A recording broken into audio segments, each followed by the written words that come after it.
तो पिछले क्लास हम लोगों ने क्या पढ़ा था? 2 अक्षर के शब्द, 3 अक्षर के शब्द और 4 अक्षर के शब्द का ट्रांसलेशन कैसे बनाया जाता है। आज हम पढ़ेंगे कि मात्रा वाले शब्द का ट्रांसलेशन कैसे नहीं, आज पढ़ेंगे मात्रा वाले शब्द का ट्रांसलेशन कैसे बनाया जाता है। ठीक है, तो आप लोग तैयार हैं? ओके, तो आ की मात्रा से स्टार्ट करते हैं। ठीक है, तो आप लोग को पता है ना कि आ की मात्रा कैसे लिखा जाता है? ऐसे। ये क्या है? आ की मात्रा। हिंदी में आ की मात्रा का सिंबल ऐसे ही होता है, एक घंटा। इसका इंग्लिश क्या होता है? क्या होता है? ये आप लोगों को पता है। ठीक है, अब इस पर से हम कुछ वर्ड लेते हैं, कुछ शब्द लेते हैं और उसका हम प्रैक्टिस करेंगे। ठीक है, जैसे शब्द क्या ले, जैसे पहला लेते हैं हम राम। ओके, राम। इसको समझने की कोशिश करते हैं। देखिए, बैठो, देखो, जैसे र का इंग्लिश क्या होता है? आर। हम बताए थे कि आ की मात्रा का इंग्लिश क्या होता है? ए। म का एम। तो राम का ट्रांसलेशन क्या हो गया? R A Ram. कोई दिक्कत भी है? दूसरा एग्जांपल हम लेते हैं, जैसे काम। ओके, नहीं, नारद। क्या लेते हैं? नारद। दूसरा लेते हैं हम नारद। ठीक है, अब देखिए, ये आ की मात्रा वाला शब्द है। कैसे समझे कि हम आ की मात्रा वाला ये शब्द है?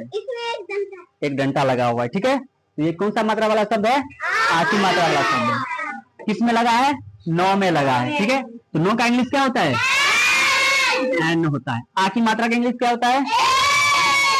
ए होता है। और र का? एक मिनट, पहले एक यहाँ रुक जाइए। देखिए, जैसे नारद हम लिखे हैं ना, तो नो और आकार, इसका हम लिख दिए इंग्लिश। यहाँ तक का इंग्लिश हम लिख दिए ना, यहाँ तक का लिख दिए हैं इंग्लिश। बच क्या गया है? र आदोरद, यही बचा है। ये कितने अक्षर का शब्द हो गया?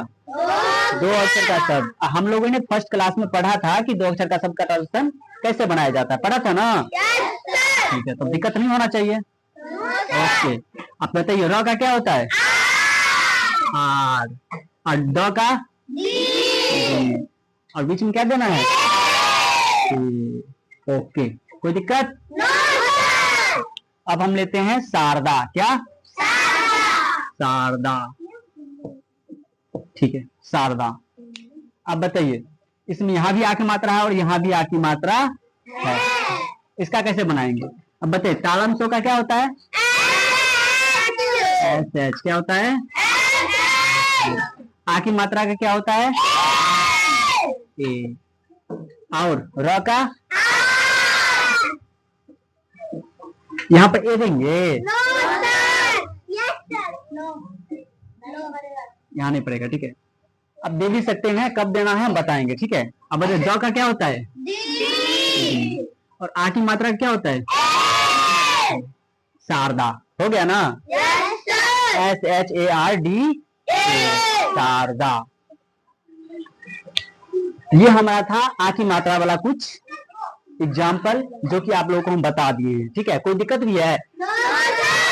तो आप लोग प्रैक्टिस कर लीजिएगा। और बहुत सारे शब्द बताए थे। बुक, एक कौन सा book? Oxford basic English translation. उस बुक से आप प्रैक्टिस कर लीजिएगा, बहुत बेटर बुक है। ये सारा आप लोगों को वहां पर मिल जाएगा। ठीक है, अब हम आते हैं दूसरा मात्रा पे। दूसरा मात्रा क्या है हमारा? हर्षी की मात्रा। ठीक है, ओके, अब आ जाइए हर्षी की मात्रा पे। हर्षी की मात्रा का सिंबल ऐसे ही होता है। ओके, इसका इंग्लिश क्या होता है? आई होता है। कोई दिक्कत? बताइए, एग्जाम्पल बताइए, क्या ले? क्या? ओके, किसान।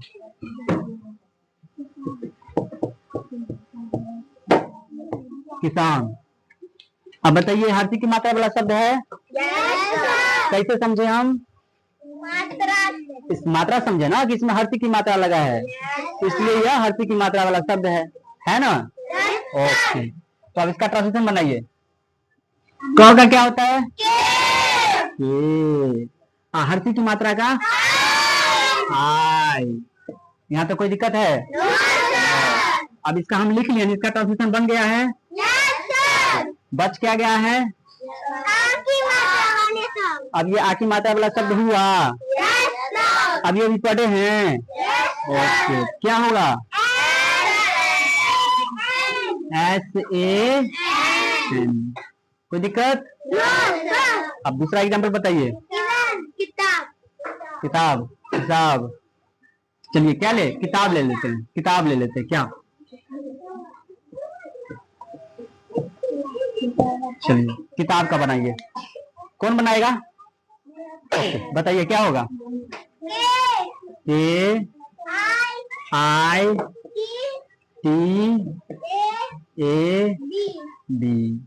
सही है? मतलब समझ में आ रहा है आप लोगों को ना? ओके, सही है, बिल्कुल सही है। क में हर्षी की मात्रा लगा है तो क का इंग्लिश होता है के। हर्षी की मात्रा का होता है आई, होता है ना? और जब इस दोनों का बन गया तब हमारा बच्चा आ की मात्रा वाला, जो अभी भी पढ़े हैं। क का होता है टी, आ की मात्रा का होता है ए, अब ब का होता है बी। कोई दिक्कत? एक एग्जाम्पल और बताइए। रिद्धि। रिद्धि लेते हैं। रिद्धि। रिद्धि।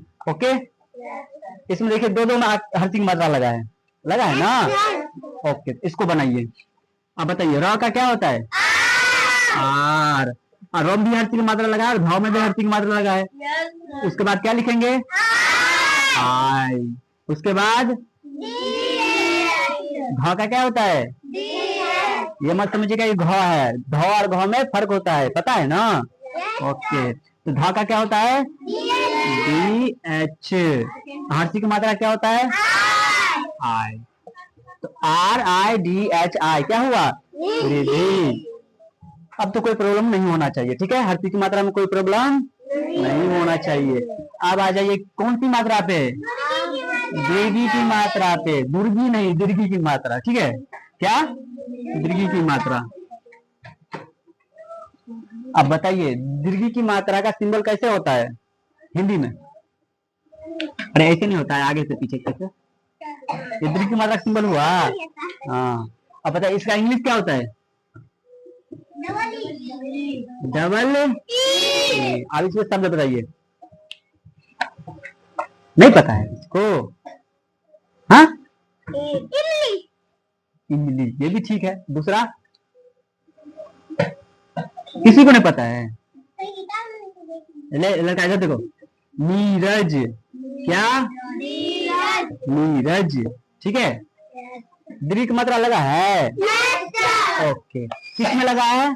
नौ में। नौ में लगा है दीर्घ की मात्रा। ये कौन सा शब्द है? दीर्घ की मात्रा वाला शब्द है। ये तो समझ गए कि दीर्घ की मात्रा वाला शब्द है, तुरंत ये लगा देंगे, ठीक है? अब बताइए नौ का क्या होता है? एन होता है। दीर्घ की मात्रा का क्या होता है? डबल ई होता है। और र का क्या? अब देखिए एक मिनट, हम इसका बना लिए सेम हर्षी की मात्रा वाला अप्लाई होगा। अब दो अक्षर का शब्द बचा, बन जाएगा ना? क्या होगा? RA नीरज। अब दूसरा बताइए कोई एक। पानी। Okay, good. आप देखिए नौ में दीर्घ की मात्रा लगा है, आ की मात्रा भी है और दीर्घ की मात्रा भी है? ओके, तो बनाइए। पा का क्या होता है? एक मिनट। पा का क्या होता है? पी। आ की मात्रा क्या होता है? ए। और नौ का एन। दीर्घ की मात्रा का डबल ई। कोई दिक्कत यहाँ तक? अब दूसरा बताइए। गीता। गुड। ओके, गीता का बताइए। आप लोग बताइए, कोई एक लड़का बताएगा। आप बताइए। G double E T A. Geeta. सही है? ओके, बिल्कुल सही है। ग का क्या होता है? और ग में क्या लगा है? दीर्घ मात्रा। एक डबल हो गया था ना? दीर्घ मात्रा लगा है, तो दीर्घ मात्रा क्या होता है? डबल ई होता है। और त का टी होता है। आ की मात्रा का गीता। और कोई एग्जाम्पल? चीता, मीना, ओके, पीना, चलो ठीक है, पीना, ठीक है ठीक है, पीना। अब बताइए, प में दीर्घ की मात्रा लगा है? बनाइए इसको, क्या है? उसके बाद double P double E N, पीना। यहाँ तक कोई दिक्कत? बोलिए, सीता, वो भी बना दें? ठीक है ठीक है ठीक है, बना देते हैं, ओके, कोई दिक्कत नहीं। सीता, राम का बनाए तो सीता का बनाना पड़ेगा ना रे। ठीक है, बताइए क्या होगा? एक मिनट एक एक करके, एस डबल ई सीता, हो गया? कोई दिक्कत? अब हमारा हर्षी की मात्रा, दीर्घ की मात्रा और आ की मात्रा, तीन मात्रा भी पढ़े हैं ना, आ की मात्रा, हर्षी की मात्रा और दीर्घ की मात्रा। हर्षु का भी पढ़ लें? नहीं, हर्षु का मात्रा हम नेक्स्ट क्लास में देखेंगे, एक ही बार एक ही दिन पूरा पढ़ लेंगे तो सही नहीं होगा। आप लोग प्रैक्टिस कीजिएगा ऑक्सफोर्ड बेसिक इंग्लिश ट्रांसलेशन से, ठीक है? दीर्घ की मात्रा वाला जितना भी ट्रांसलेशन होगा वहां तक आप लोग एक्सरसाइज कंप्लीट कर लीजिएगा। और नेक्स्ट क्लास में हम क्या पढ़ेंगे? हर्षु की मात्रा, दीर्घ की मात्रा और एक की मात्रा, तीन मात्रा, ठीक है? ओके, तो यहीं तक रहने देते हैं, ठीक है? ओके।